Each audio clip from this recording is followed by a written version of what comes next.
Joseph Nguyen's Don't Believe Everything You Think is a profound exploration of how our thoughts shape our experiences, emotions, and ultimately, our suffering. The central premise of the book is simple yet revolutionary.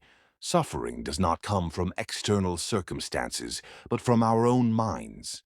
The way we interpret events, the stories we tell ourselves, and the beliefs we hold on to create our reality.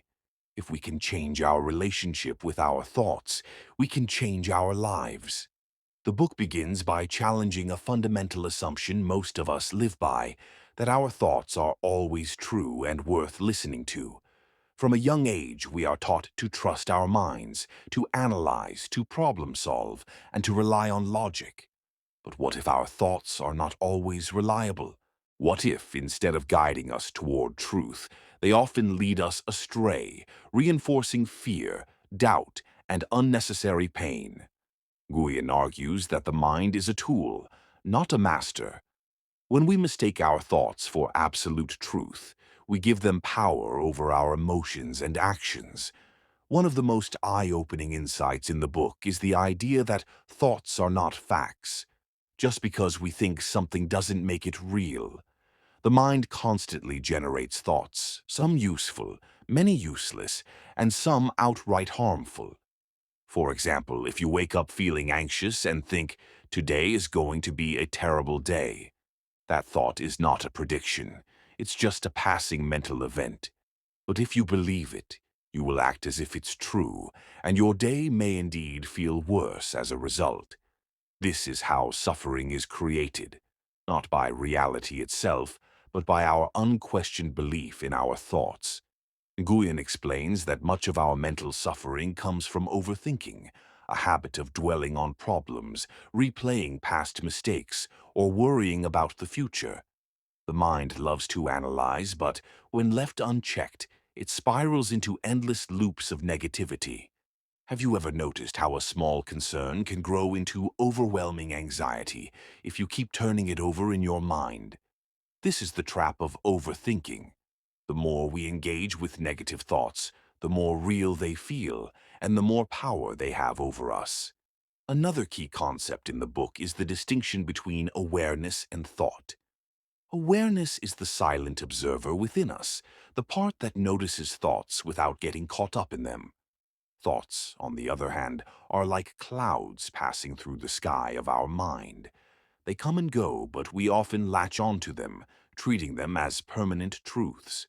Nguyen teaches that the moment we identify with a thought, believing, "This is me, this is real," we lose perspective and begin to suffer. A powerful example Nguyen uses is the experience of anger. When someone insults us, the immediate reaction is often emotional pain.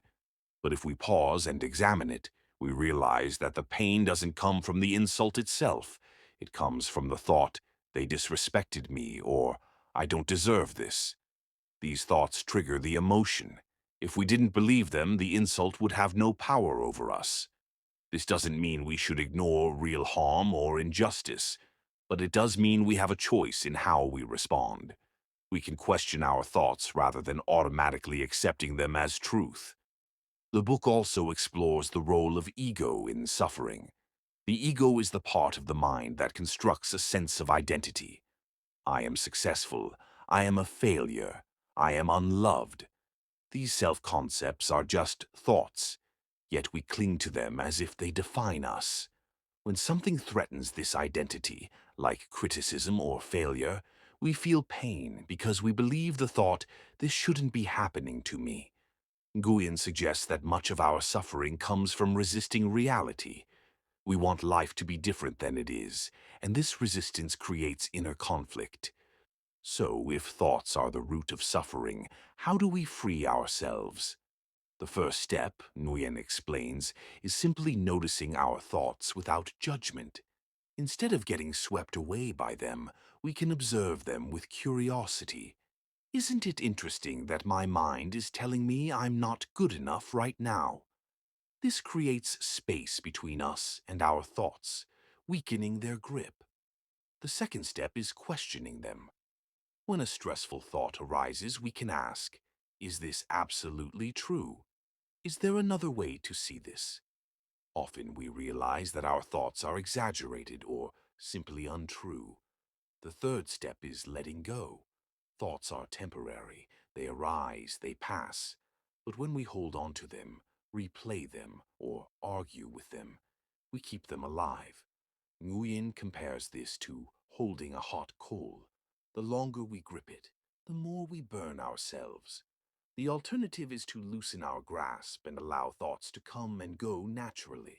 Nguyen explains that most of us live trapped in an endless cycle of thinking without realizing there's another way to exist.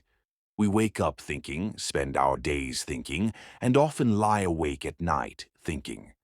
This constant mental activity creates what he calls the illusion of self, the mistaken belief that we are the voice in our heads. The breakthrough comes when we realize this voice is merely one aspect of our experience, not the totality of who we are. Through simple observation exercises, we can begin to separate ourselves from our thoughts, creating space for genuine peace to emerge. The book introduces the concept of presence as the antidote to thought-based suffering. Presence means fully inhabiting the current moment without mental commentary. When we're present, we experience life directly rather than through the filter of our thoughts. Nguyen describes how even ordinary activities, washing dishes, walking, or breathing, can become doorways to presence when we bring our full attention to them. This practice doesn't eliminate thinking, but puts it in its proper place as a tool rather than a tyrant. A particularly powerful section explores how our identification with thoughts creates what we perceive as personal problems. When we believe thoughts like, "I'm not good enough," or "this shouldn't be happening to me," we experience emotional pain. But when we observe these same thoughts with detachment, recognizing them as passing mental events rather than truths, their power dissolves. Nguyen provides clear methods for developing this observational skill, emphasizing that it's not about suppressing thoughts, but seeing them with clarity and compassion. The discussion then turns to emotions, which Nguyen explains are essentially thoughts manifesting in the body. An emotion like anxiety, for instance, is often just a physical sensation combined with fearful thinking. By learning to feel emotions without getting caught in the stories behind them, we can process them more effectively. The book guides readers through this process step by step, showing how to experience emotions fully while remaining anchored in awareness rather than being swept away by mental narratives.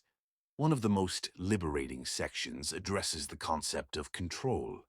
Nguyen points out how much suffering comes from our attempts to control the uncontrollable, other people's opinions, past events, future outcomes. He contrasts this with the peace that comes from focusing on what we can actually control, our present moment attention and responses. Through practical examples and exercises, readers learn how to distinguish between productive action and futile resistance, between healthy concern and unnecessary worry. The book then tackles one of the most persistent mental habits, rumination. Nguyen explains how replaying past events or rehearsing future scenarios keeps us trapped in suffering. He offers specific techniques for interrupting these patterns, including mindfulness anchors and inquiry methods that bring us back to the present. What makes these techniques effective is their simplicity. They don't require special skills or circumstances, just a willingness to notice when we've become lost in thought and gently return to awareness. A profound chapter explores the relationship between thought and identity. Our sense of self, Nguyen suggests, is largely constructed from thoughts we've repeated and believed over time. "I'm this kind of person. I can't handle that. This always happens to me." These thoughts shape our experience more than we realize. The book guides readers in examining these core beliefs with curiosity rather than conviction, creating space for new possibilities to emerge. This isn't about positive thinking, but about recognizing that all self-concepts are ultimately just thoughts, not absolute truths. Nguyen then addresses a common concern. If we don't believe our thoughts, how do we make decisions? The answer lies in distinguishing between conscious choice and automatic thinking. When we're not identified with our thoughts, we can actually think more clearly because we're not being driven by unconscious fears or desires. Decisions emerge from awareness rather than reactivity, from seeing situations as they are rather than as our thoughts portray them. The book provides concrete examples of how this plays out in relationships, work, and personal growth. The final chapters explore what life looks like when we're no longer dominated by thought.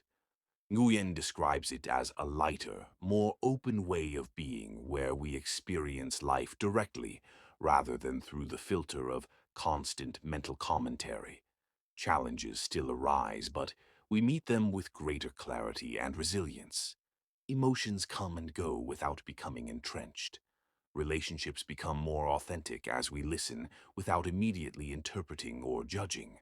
Even mundane moments become richer when we're fully present for them. Perhaps most importantly, the book emphasizes that this transformation isn't about achieving some perfect state. It's about developing a new relationship with our minds where we're no longer at the mercy of every passing thought. We begin to recognize that peace isn't something we need to create or attain. It's what remains when we stop obscuring it with unnecessary thinking. The final pages leave readers with a profound yet simple invitation to test these insights in their own experience, discovering for themselves the freedom that comes when we no longer believe everything we think. The true power of Nguyen's teaching lies in its immediacy. These aren't abstract philosophies, but practical tools anyone can apply in daily life. The suffering that once seemed inevitable begins to feel optional, and what remains is the simple, unshakable peace of being.